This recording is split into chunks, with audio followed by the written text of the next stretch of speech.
26 సంవత్సరాల నమ్మకం, లక్షలాది సంతోషకరమైన వివాహాలు. తెలుగు మ్యాట్రిమోనీని డౌన్లోడ్ చేయండి.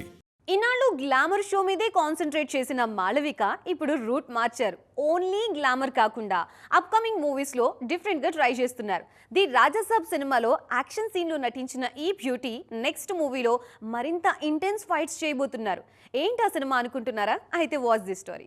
మాళవిక మోహనన్ ది రాజాసాబ్ సినిమాతో టాలీవుడ్ ఎంట్రీ ఇచ్చిన ఈ భామ ఆశించిన స్థాయిలో సక్సెస్ సాధించలేకపోయారు. ముఖ్యంగా సినిమాలో ఎంతో కష్టపడి చేసిన యాక్షన్ సీన్స్ విషయంలో విమర్శలు వినిపించాయి. ఆ సీక్వెన్స్ అంతా డూప్ తో షూట్ చేశారన్న కామెంట్స్ కూడా వినిపించాయి. బాడీ డబుల్ విషయంలో క్లారిటీ ఇచ్చిన మాళవిక తాను స్వయంగా యాక్షన్ సీన్స్ లో నటిస్తున్న మేకింగ్ వీడియోలను సోషల్ మీడియా పేజ్ లో షేర్ చేశారు. రాజాసాబ్ మూవీ వర్కౌట్ కాకపోయినా మాళవిక యాక్షన్ కు మాత్రం మంచి రెస్పాన్స్ వచ్చింది. అందుకే నెక్స్ట్ మూవీస్ లోనూ అలాంటి క్యారెక్టర్ లోనే కనిపించబోతున్నారు. కార్తీ హీరోగా తెరకెక్కుతున్న సర్దార్ 2 సినిమాలో కీలక పాత్రలో నటిస్తున్నారు ఈ బ్యూటీ. ఇప్పటికే షూటింగ్ పూర్తి చేసుకున్న ఈ సినిమా త్వరలో ప్రేక్షకుల ముందుకు రానుంది. ఈ మూవీలో మరింత ఇంటెన్స్ యాక్షన్ సీన్స్ లో నటించారు. బిగ్ హిట్ కోసం కష్టపడుతున్న మాళవికకు సర్దార్ 2తో ఆ బ్రేక్ వస్తుందేమో చూడాలి.